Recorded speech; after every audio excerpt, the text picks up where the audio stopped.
মুভির শুরুতে আমাদের একটি সাদা ঘর দেখানো হয় এবং এই সাদা ঘরটিকে ইমেকুলেট রুম বলা হয়। আসলে এই ঘরটি ডক্টর ডেভিড নামের এক ব্যক্তি তৈরি করেছেন, কারণ তিনি এই ঘরের মাধ্যমে কিছু পরীক্ষা নিরীক্ষা করতে চান। তাই প্রতি বছর তিনি নতুন নতুন দম্পতিদের এই ঘরে থাকার প্রস্তাব দেন, কিন্তু সেই দম্পতিদের এখানে পুরো 50 দিন থাকতে হবে। যদি কোনো দম্পতি এখানে 50 দিন থাকতে পারে তবে তাদের $5 মিলিয়ন দেওয়া হবে, কিন্তু এই ঘরে কোনো মোবাইল বা ইন্টারনেট থাকবে না, অর্থাৎ বাইরের জগতের সাথে তাদের কোনো যোগাযোগ থাকবে না। এবং যদি তাদের দুজনের মধ্যে একজনও আগে ঘর থেকে বেরিয়ে যায় তবে ডলারের পরিমাণ কমে মাত্র 1 মিলিয়নে দাঁড়াবে। এছাড়া ঘরে একটি বোতাম আছে যার সাহায্যে তারা যখন খুশি খাবার অর্ডার করতে পারে। তবে সবচেয়ে মজার ব্যাপার হলো এই ঘরে যতবার খাবার অর্ডার করা হবে ততবার সেই $5 মিলিয়ন থেকে খাবারের টাকা কেটে নেওয়া হবে। এখানকার খাবার অনেক দামি, যার ফলে বেশি খাবার খেলে অনেক টাকা খরচ হয়ে যাবে। পাশাপাশি তারা তাদের কি খেতে দেবে তা পুরোপুরি তাদের উপর নির্ভর করে, অর্থাৎ এখানে টিকে থাকার জন্য তাদের প্রতিটি জিনিসের খরচ ওই $5 মিলিয়ন থেকেই কাটা হবে। তো আজ আবারও এক দম্পতি এই ঘরে টিকে থাকতে এসেছে, যাদের নাম মাইক এবং কেট। তারা এখানে এসে খুব খুশি ছিল, কারণ তারা অনেক দিন ধরে এই ঘরে আসার চেষ্টা করছিল। নিজেদের পরিশ্রমের কারণে আজ অবশেষে তারা এই ঘরের প্রতিযোগী হতে পেরেছে। তাই তারা নিজেদের খুব ভাগ্যবান মনে করে, কারণ টাকা উপার্জনের এর চেয়ে আর ভালো কোনো উপায় হতে পারে না। তারা দুজনে খুশিতে পাগল হয়ে যাচ্ছে এবং সিদ্ধান্ত নেয় যে 50 দিন পর যে টাকা তারা পাবে তা তারা নিজেদের মধ্যে সমানভাবে ভাগ করে নেবে। কেট তখন মাইককে বলে যে আমরা যদি এখানে প্রতিটি জিনিস কম খরচ করি এবং প্রতিদিন একটু কম খাবার অর্ডার করি তবে আমরা এখান থেকে অনেক বেশি টাকা নিয়ে যেতে পারবো, যা দিয়ে আমাদের পুরো জীবন একদম গুছিয়ে যাবে। কিন্তু মাইক ছিল কেটের একদম উল্টো, ভবিষ্যতের কোনো চিন্তাই তার ছিল না। মাইক আসলে এখানকার সময়টাকে উপভোগ করতে চেয়েছিল, অর্থাৎ তার যখন যতটুকু খাবারের প্রয়োজন হবে সে তখনই ততটুকু খাবার অর্ডার করবে, এতে যদি টাকা খরচ হয় হোক। মাইকের এতে কিছু যায় আসে না, সে শুধু নিজের জীবন উপভোগ করতে চায়। এমনকি সে এখানে এসেছেই এই জন্য যাতে টাকা পাওয়ার পর সে এগুলো নিজের ইচ্ছা মতো খরচ করতে পারে। তো মাইক এবং কেট দুজনেই পুরো ঘরটি ঘুরে ঘুরে দেখে। তারা দেখে যে এই পুরো ঘরটি একদম সাদা রঙের এবং এই ঘরে মাত্র একটি বিছানা ও একটি বেঞ্চ আছে। এমনকি সেখানে একটি স্ক্রিনে ঘরের সব নিয়মকানুন লেখা ছিল। নিয়মগুলো পড়ে তারা জানতে পারে যে এখানে তাদের জন্য যে বাথরুম আছে তা তারা দিনে মাত্র একবার ব্যবহার করতে পারবে।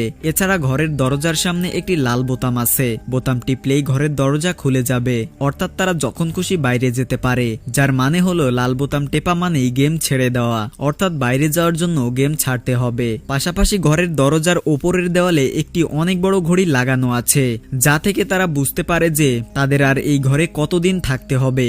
এমনকি তাদের খাবার হিসেবে একটি তরল পদার্থ দেওয়া হয়। বেঁচে থাকার জন্য সারাদিনে তাদের শরীরে যতটুকু পুষ্টির প্রয়োজন এই তরলে ঠিক ততটুকুই মেশানো আছে। এছাড়া ঘরে আলাদা ধরনের আলো ব্যবহার করা হয়েছে, যা প্রতি প্রহরে বদলাতে থাকে, অর্থাৎ সকাল, দুপুর, বিকাল এবং রাত এই 4 সময়ে সেখানে আলাদা আলাদা আলো জ্বলে এবং রাত 10টা বাজলেই সব আলো বন্ধ হয়ে যায়। যার মানে হলো রাত 10টার পর এখানে পুরো অন্ধকার থাকে এবং এখন তাদের ঘুমাতে হবে। এখানে অ্যালার্মেরও ব্যবস্থা আছে, যদিও মাইকের এতে কিছু যায় আসে না, কারণ সে এমনিতেও অনেক দেরিতে ঘুম থেকে ওঠে। সে এই জায়গাটিকে একটি ছুটি হিসেবে মনে করছে, যাতে সে এখানে একঘেয়েমি বোধ না করে, কারণ তাদের এখানে পুরো 50 দিন কাটাতে হবে। কেট আবার খুব গোছানো ছিল, সে প্রতিটি জিনিস নিয়মামাফিক করতে পছন্দ করে। তাই অ্যালার্ম থাকার কারণে কেট খুব খুশি হয়। তাই প্রতিদিন কেট অ্যালার্ম দিয়ে ঘুমাতে যায়, যাতে সে সকালে উঠে ব্যায়াম করতে পারে। পরদিন সকালে কেট বাথরুমে গোসল করতে যায়। বাথরুমে একটি আয়না ছিল। কেট তখন সেই আয়নার সামনে দাঁড়িয়ে নিজেকে সাহস দিতে থাকে। কেট মনে মনে বলে যে তোমাকে এখানে থাকতেই হবে, তবেই তোমাদের দুজনের জীবন একদম বদলে যাবে। তোমাকে আর কখনো টাকার চিন্তা করতে হবে না, মাত্র 50 দিনেরই তো কথা, এরপর তোমার ভাগ্য বদলে যাবে। একথা বলে কেট নিজেকে ভরসা দেয়। এরপর সে গোসল করে নিজের এবং মাইকের কাপড় ওয়াশিং মেশিনে পাঠিয়ে দেয়, যার বদলে তাদের আরো 1 সেট কাপড় দেওয়া হয়। এরপর কেট তাদের জন্য খাবার অর্ডার করে, আর খাবার হিসেবে আবারও তাদের সেই তরলটিই দেওয়া হয়। তবুও তাদের এটাই খেতে হবে, কারণ এটিই গেমের নিয়ম। এরপর কেট এখানে মাইককে জিজ্ঞেস করে, আচ্ছা মাইক, তুমি কি একটা কথা ভেবে দেখেছো যে ডক্টর ডেভিড আমাদের এত টাকা কেন দিচ্ছেন? এতে তার লাভ কি? মাইক তখন বলে, এখানে আসার আগে আমি ডক্টর ডেভিডের একটি তথ্যচিত্র দেখেছিলাম।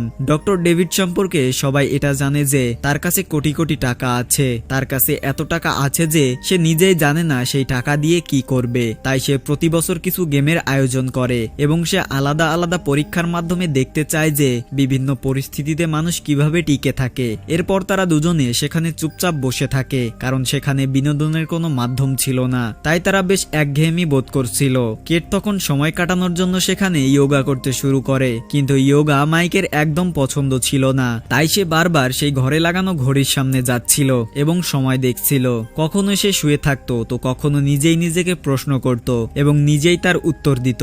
কেট তখন মাইককে বলে, তুমি এই উল্টাপাল্টা কথা ছেড়ে এখান থেকে বের হওয়ার পর পাওয়া টাকার কথা ভাবো, তবে তোমার এখানে একঘেয়ে লাগবে না। কিন্তু তুমি যদি সবসময় ঘড়ির দিকে তাকিয়ে থাকো তবে তোমার সময় একদমই কাটবে না। কিন্তু মাইকের জন্য অন্য কিছু ভাবা খুব কঠিন হয়ে পড়েছিল, কারণ গত কয়েকদিন ধরে রাতে তার ঘুম আসছিল না। তাই সবসময় তার মাথায় অদ্ভুত সব চিন্তা আসে। অন্যদিকে কেট প্রতিদিন সকালে আয়নার সামনে দাঁড়িয়ে নিজেকে সাহস যোগায়। এতে তার মনোবল আরো বেড়ে যায় এবং সে মাইককেও সবসময় বোঝাতে থাকে যে এই টাকা পেলে কিভাবে তাদের জীবন বদলে যাবে। এখানে কেট যখন রোজ ইয়োগা করে, মাইক তখন পুরো ঘরে জগিং করে। যখন তারা খুব বেশি বোর হয়ে যায় তখন তারা তালি দেওয়ার খেলা খেলে, মাঝে মাঝে তারা নাচও করে। কিন্তু এসব করে আর কতক্ষণ থাকা যায়? এদিকে প্রতিদিন যখন তারা তাদের কাপড় ধোয়ার জন্য পাঠায় তখন তাদের নতুন কাপড় দেওয়া হয়, যার দাম আবারও তাদের প্রাইজ মানি থেকে কেটে নেওয়া হয়। তো এভাবেই তাদের দিন কাটছিল।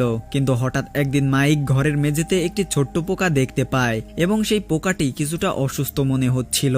মাইক তখন তার লিকুইডের প্যাকেট থেকে সেই পোকাটিকে কয়েক ফোঁটা পানি পান করতে দেয় যাতে সেটি ঠিক হয়ে যায়। কিন্তু তখনই সেই ঘরের স্পিকার থেকে আওয়াজ আসে যে এই লিকুইড শুধু প্রতিযোগীদের জন্য। কোনো পোকামাকড়কে এই লিকুইড খাওয়ালে তাদের দুজনকেই গেম থেকে বের করে দেওয়া হবে। কিন্তু মাইকের সেই পোকাটির জন্য খুব খারাপ লাগছিল, কারণ যদি সেই পোকাটি এখানে আটকে থাকে তবে বাঁচতে পারবে না। মাইক আসলে প্রাণীদের খুব ভালোবাসে, তাই সে ঘরের ক্যামেরার সামনে এসে অনুরোধ করে যে পোকাটিকে এখান থেকে বের করার কোনো ব্যবস্থা করা হোক, নইলে এই অবলা প্রাণীটি এখানে মারা যাবে। কিন্তু তারা মাইকের কথায় কোনো উত্তর দেয় না। কেট এখন মাইককে বলে যে এখানে দাঁড়িয়ে অনুরোধ করে কোনো লাভ নেই, কারণ তারা তোমার কথা শুনতে পাবে না। আমি কম্পিউটার স্ক্রিনের নিয়মে পড়েছিলাম যে তারা যখন খুশি আমাদের মেসেজ দিতে পারে, কিন্তু আমাদের কোনো কথাই তাদের কাছে পৌঁছাবে না, কারণ এখানে এমন কোনো সিস্টেম তৈরি করা হয়নি। মাইক তখন সেই লাল বোতাম টিপে দরজা খুলতে চায় যাতে পোকাটিকে বাইরে বের করে দিতে পারে, কারণ লাল বোতাম টেপা ছাড়া দরজা খুলবে না।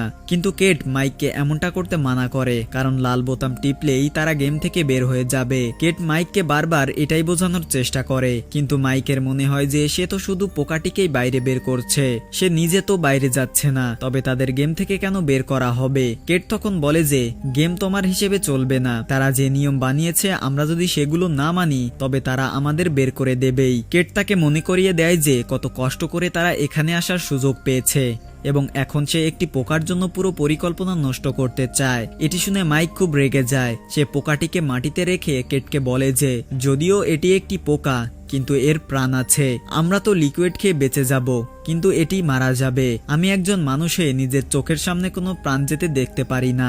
মাইকের কথা শুনে কেটও খেপে যায়। মাইক আসলে এক ধনী বাবার সন্তান ছিল, তাই কেট তাকে শোনায় যে তুমি এক ধনী ঘরের ছেলে, তুমি না চাইতেই সবকিছু পেয়ে গেছো, তুমি আমার মতো জীবনে সংগ্রাম করনি, তাই তুমি আমার কষ্ট বুঝতে পারবে না এবং এই জন্যই তোমার কাছে এতগুলো টাকার চেয়ে একটি সামান্য পোকার প্রাণের দাম বেশি। এই সব তোমার ধনী বাবার কারণে হয়েছে, যিনি তোমাকে সঠিক শিক্ষা দেননি। এটি শুনে মাইক আরো রেগে যায় এবং তাদের দুজনের মধ্যে প্রচন্ড ঝগড়া হয়।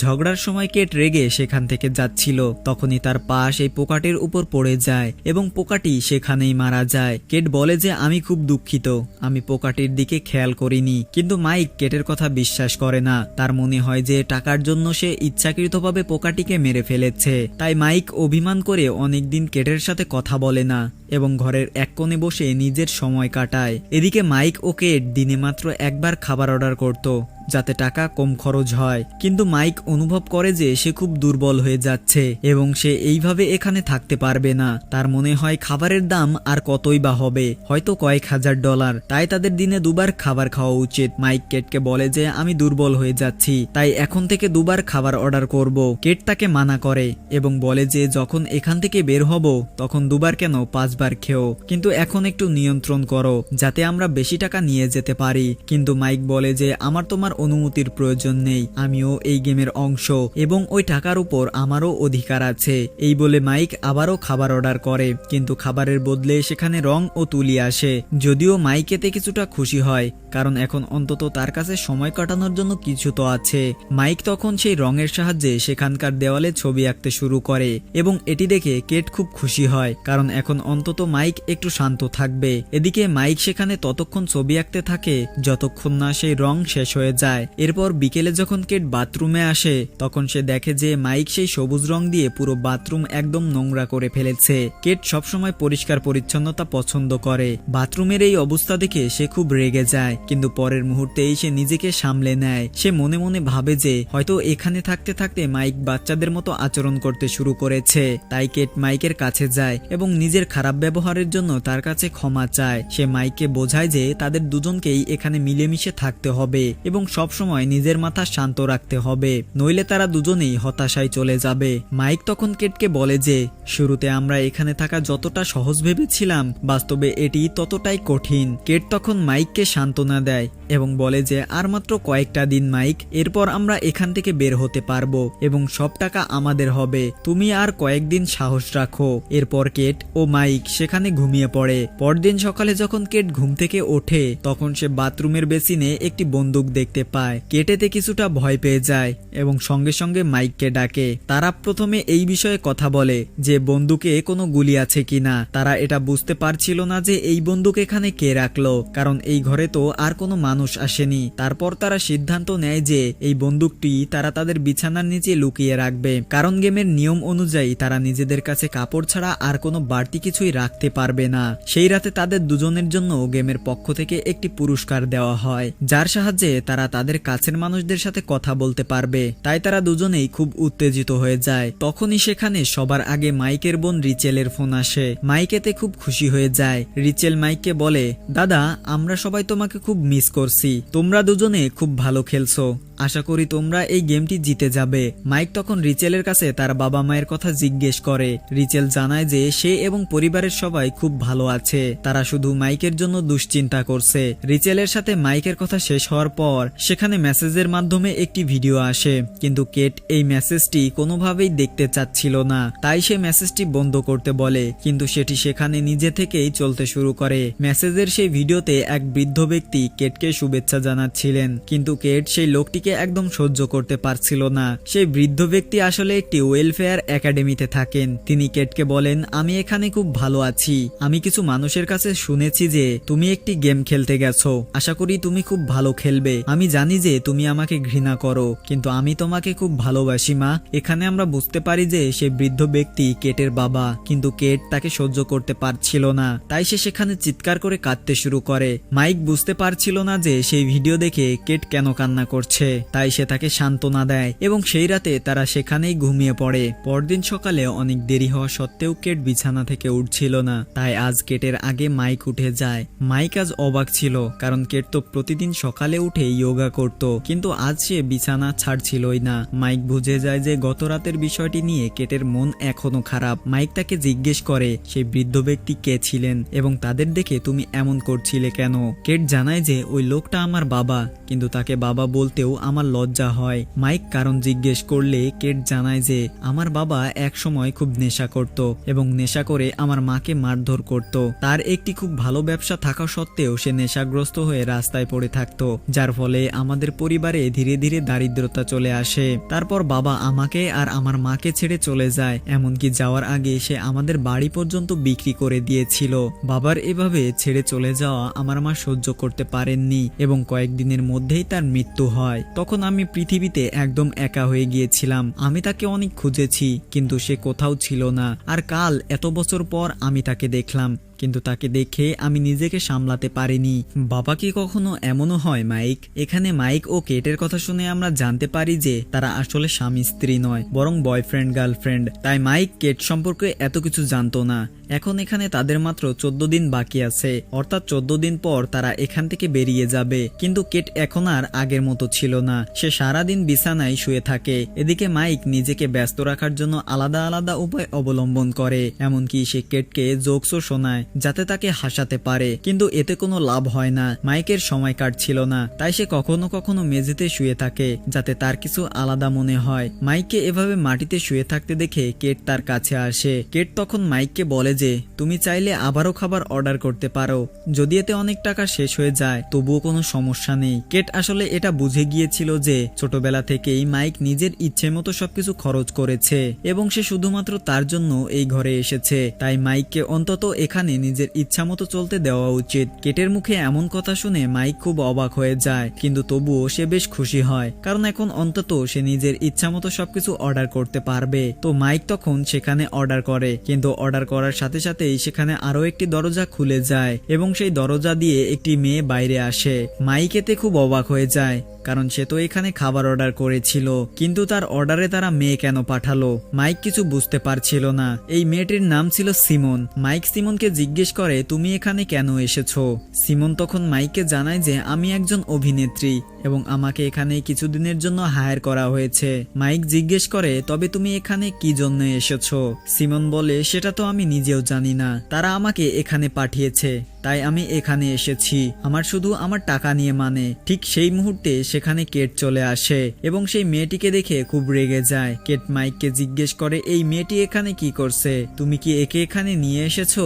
মাইক তখন কেটকে বলে আমি এই মেয়েটিকে কোথা থেকে আনবো? আমি তো শুধু নিজের জন্য খাবার অর্ডার করেছিলাম এবং তারা এই মেয়েটিকে পাঠিয়েছে। কিন্তু কেট মাইকের কথা বিশ্বাস করছিল না। তার মনে হচ্ছিল যে মাইক যেহেতু এখানে বোর হচ্ছে তাই সে হয়তো ইচ্ছাকৃতভাবে এমন কিছু করে যার ফলে তারা এই মেয়েটিকে পাঠিয়েছে। মাইক কেটকে বারবার বোঝানোর চেষ্টা করছিল যে এতে তার কোনো দোষ নেই। এদিকে সিমন মাইকের আঁকা ছবিগুলো দেখছিল।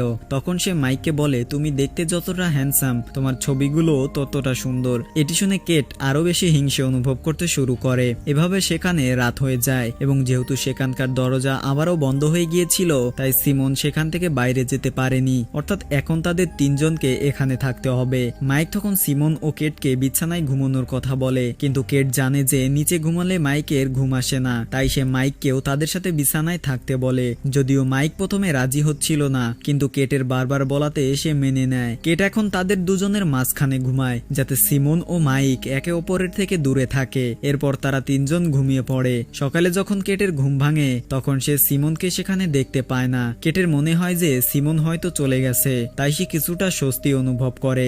যাক, অবশেষে বিপদ কাটলো। কেট তখন ফ্রেশ হওয়ার জন্য বাথরুমে যায় এবং সেখানে সে সিমনকে দেখতে পায়, অর্থাৎ সিমন এখনো এখান থেকে যায়নি। এখানে সিমনকে দেখে কেটের খুব রাগ হচ্ছিল, কিন্তু সে তা প্রকাশ করে না। এরপর কেট বাথরুম থেকে বাইরে এসে নিজের জন্য খাবার অর্ডার করে, কিন্তু খাবারের বদলে তাকে 3টি মেডিসিন দেওয়া হয়। আসলে এগুলো ছিল ড্রাগস। কেট যেহেতু আগে থেকেই বেশ হতাশায় ছিল তাই সে একটি মেডিসিন খেয়ে নেয়। সিমনও উত্তেজিত হয়ে একটি মেডিসিন খায় এবং শেষ মেডিসিনটি মাইককে খাওয়ার জন্য বলে। মাইকের এইসব ঠিক মনে হচ্ছিল না, তবুও সে মেডিসিন খেয়ে নেয়। এই ঔষধ সাধারণ ঔষধের তুলনায় অনেক বেশি শক্তিশালী ছিল, যা খাওয়ার পর তাদের উপর গভীর নেশা আচ্ছন্ন হয় এবং তারা তিনজন সেখানে নাচতে শুরু করে। কিছুক্ষণ পর মাইক একটি স্বপ্ন দেখে যে সে পানির নিচে ডুবে যাচ্ছে। তখনই সে পানির কাছে তার ছোট ভাই জ্যাককে দেখতে পায়। স্বপ্নে জ্যাক পাগলের মতো আচরণ করছিল এবং মাইকের দম বন্ধ হয়ে আসছিল। তখনই কেট ও সিমন তার ঘুম ভাঙিয়ে দেয়, কিন্তু ঘুম ভাঙার পরেও মাইক সেখানে চিৎকার করে কাঁদতে শুরু করে। সিমন কেটকে জিজ্ঞেস করে যে মাইক এভাবে কেন কাঁদছে। কেট তাকে জানায় যে কয়েক বছর আগে মাইক তার ছোট ভাই জ্যাকের দেখাশোনা করত, কিন্তু একদিন জ্যাক পানিতে ডুবে মারা যায়। মাইক তাকে বাঁচানোর অনেক চেষ্টা করেছিল, কিন্তু ততক্ষণ জ্যাক ডুবে গিয়েছিল। মাইক সেই দিনের ঘটনা ঘটনার জন্য নিজেকে দায়ী মনে করে। তার মনে হয় যে যদি সে তার ভাইয়ের খেয়াল রাখতো তবে সে আজ বেঁচে থাকতো। এই জন্য মাইক আজ পর্যন্ত নিজেকে ক্ষমা করতে পারেনি। কিছুক্ষণ পর মাইক বাথরুমে গিয়ে ফ্রেশ হয় এবং বাইরে এসে সিমনকে দেখে যে খুব বিষণ্ণ হয়ে বসেছিল।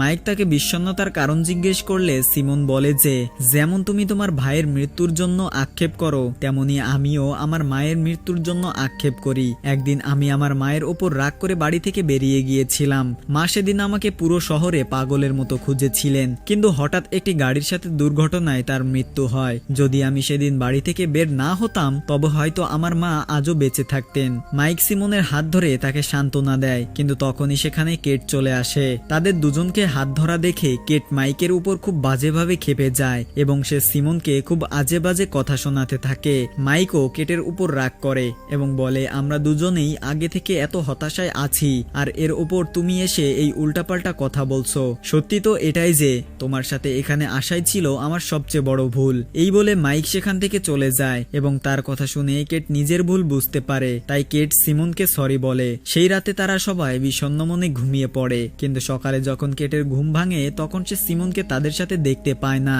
কেট পুরো ঘরে সিমনকে খোঁজে, কিন্তু সিমন কোথাও ছিল না, অর্থাৎ সে চলে গিয়েছিল। তখনই হঠাৎ কেট মাইককে ডেকে দেওয়ালে লেখা একটি কথা দেখায় যা সিমন লিখেছিল। দেয়ালে লেখা ছিল তোমার মতো ভালোবাসা আমাকে আজ পর্যন্ত কেউ দেয়নি। এটি পড়ে কেট মাইককে সন্দেহ করতে শুরু করে, কিন্তু মাইক তাকে বোঝানোর চেষ্টা করে যে তার ও সিমনের মধ্যে এমন কিছু ছিল না। সিমন হয়তো তাদের মধ্যে ঝগড়া লাগানোর জন্য এমনটা লিখেছে, কিন্তু কেট কোনো কিছুই শুনতে রাজি ছিল না এবং তর্কের সময় সে মাইককে ধাক্কা দেয়। পিছনে দেওয়াল থাকার কারণে মাইকের মাথায় গভীর চোট লাগে এবং অনেক রক্ত ঝরতে শুরু করে। কেট এটি দেখে ঘাবড়ে যায় এবং ক্ষমা চায়, কারণ সে ইচ্ছাকৃতভাবে এমনটা করেনি। কিন্তু মাইক কেটের এই ব্যবহারে খুব কষ্ট পায়। সে কেটকে বলে আমি তোমার জন্য কি না করেছি, তুমি যখন যা বলেছো আমি সেটাই করেছি। এমনকি আমি তোমার জন্য আমার বন্ধুদের ছেড়ে দিয়েছি এবং যে জীবনে আমি কখনো কষ্ট দেখিনি শুধুমাত্র তোমার জন্য এখানে এসে কষ্ট সহ্য করছি। আমি এই সম্পর্কে সবসময় লয়াল ছিলাম এবং বিনিময়ে তুমি আমাকে এটা দিলে। মাইকের কথা শুনে কেটের খুব খারাপ লাগে এবং সে বারবার ক্ষমা চায়। চোটের কারণে মাইকের মাথায় প্রচন্ড ব্যথা করছিল। মাইক বলে আমি এখন এখানে এক মুহূর্তও থাকতে পারবো না, আমাকে ডাক্তারের সাহায্য নিতে হবে, নইলে আমি মারা যাব। কিন্তু কেট বলে মাইক একটু ধৈর্য ধরো, তোমার কিছুই হবে না। কিছুক্ষণ পর রক্ত পড়া বন্ধ হয়ে যাবে। আমাদের এখানে আর মাত্র 2 দিন থাকতে হবে, তারপর ওই 45 কোটি টাকা আমাদের হবে। এটি শুনে মাইক অবাক হয়ে যায়। সে ভাবতে থাকে যে সে কি ভুল মানুষকে ভালোবেসেছে। সে এত খারাপ অবস্থায় আছে আর কেটের এখনো টাকার চিন্তা। কেট তার জন্য লিকুইড নিয়ে আসে এবং তাকে অনেকটা পান করায় যাতে সে ঠিক হয়ে যায়। লিকুইড পানের পর মাইকের রক্ত পড়া বন্ধ হয়ে যায়, কিন্তু সে আর সেখানে এক মুহূর্তও থাকতে চায় না। সে কেটকে বলে তুমি চাইলে আমার সাথে আসতে পারো, নইলে এখানেই থাকো। এই বলে মাইক চলে যেতে উদ্যত হয়, কিন্তু কেট তাকে বারবার আটকানোর চেষ্টা করে। যখন মাইক কোনো কথা শোনে না তখন কেট বাধ্য হয়ে সেই বন্দুকটি মাইকের দিকে তাক করে, সেই বন্দুক যা তারা বিছানার নিচে লুকিয়েছিল। কেট বন্দুক তাক করে মাইককে অনুরোধ করে যাতে সে বাইরে না যায়, কারণ যদি তাদের মধ্যে একজনও বাইরে যায় তবে $5 মিলিয়ন অঙ্ক কমে মাত্র 1 মিলিয়নে দাঁড়িয়ে যাবে। কিন্তু মাইক তার একটা কথাও শোনে না এবং লাল বোতাম টিপে বাইরে বেরিয়ে যায়। মাইকের চলে যাওয়ায় কেট পুরোপুরি ভেঙে পড়ে এবং একাকিত্বের কারণে গভীর হতাশায় চলে যায়। এদিকে কেটের টাকার খুব প্রয়োজন ছিল, কিন্তু সে মাইককেও খুব ভালোবাসতো। সে নিজের জীবন থেকে কাউকে হারাতে চায়নি, কিন্তু মাইকের সাথে তার সম্পর্ক ভেঙে গিয়েছিল। কেট সেখানে পাগলের মতো চিৎকার করছিল। কয়েক ঘন্টা পর সে অনুভব করলো যে এখন তার জীবনে আর কিছুই অবশিষ্ট নেই, এমনকি মাইকও তাকে ছেড়ে চলে গেছে। এখন সে এই টাকা দিয়ে কি করবে? তাই কেট নিজেও বোতাম টেপার জন্য এগিয়ে যায়, কিন্তু এটা দেখানো হয় না যে সে বোতাম টিপেছিল কিনা। এই ঘটনার প্রায় 3 মাস কেটে যায়। এখন আমরা মাইককে দেখি যে রাস্তায় জগিং করছিল। তখনই হঠাৎ সে কেটকে দেখতে পায় যে একটি বিল্ডিং থেকে বের হচ্ছিল। সেই ঘর থেকে বের হওয়ার পর এটি ছিল তাদের প্রথম দেখা। মাইক কেটের কাছে আসে এবং তাকে জিজ্ঞেস করতে চায় যে সে কি সেই ঘর থেকে বাইরে এসেছিল নাকি সে ওই 1 মিলিয়ন জিতেছিল, কিন্তু কেট তাকে এই বিষয়ে কিছুই জানায় না। সে সেই দিনের নিজের আচরণের জন্য মাইকের কাছে ক্ষমা চায় এবং মাইকও তাকে সরি বলে, যার ফলে তাদের সম্পর্ক আবারও ঠিক হয়ে যায়। এরপর আমাদের সেই বিল্ডিং এর দেওয়ালে একটি লেখা দেখানো হয়, যেখানে লেখা ছিল যে এই বিল্ডিংটি অসহায় মানুষদের জন্য এক দয়ালু ব্যক্তি দান করেছেন, অর্থাৎ যাদের থাকার জায়গা নেই তাদের এই বিল্ডিংটি দিয়ে দেওয়া হয়েছে। এর মানে ছিল যে কেট সেদিন বোতাম টেপেনি, সে কষ্ট সহ্য করে আরো দুদিন সেখানে কাটিয়েছিল এবং নিজের প্রাইজ মানির $1 মিলিয়ন এই অসহায় মানুষদের জন্য দান করে দিয়েছে। এমনকি কেট তার বাবাকেও এই বিল্ডিং এ এনে রেখেছে এবং আজ সে তার সাথেই দেখা করতে এসেছিল। কিন্তু এই কথা কেট ছাড়া আর কেউ জানে না এবং সে এর কোনো কৃতিত্বও নেয়নি। কেট আসলে মনের দিক থেকে খুব ভালো মানুষ, শুধু সে এটা কাউকে বুঝতে দিতে চায়নি। অন্যদিকে আমাদের আবারও সেই ঘরটি দেখানো হয় যেখানে মাইক ও কেটের মতো একটি নতুন দম্পতি থাকতে এসেছে, অর্থাৎ তাদের সাথেও সেই ভয়াবহ অভিজ্ঞতার পুনরাবৃত্তি হতে চলেছে। আর এইরকম একটি দৃশ্য দেখানোর মাধ্যমেই আমাদের আজকের মুভির গল্পটি এখানেই শেষ হয়। তো মুভিটি আপনাদের কেমন লাগলো অবশ্যই কমেন্ট করে জানাতে পারেন। আর আপনারা যারা আমাদের চ্যানেলে নতুন আছেন তারা অবশ্যই আমাদের চ্যানেলটি সাবস্ক্রাইব করতে পারেন।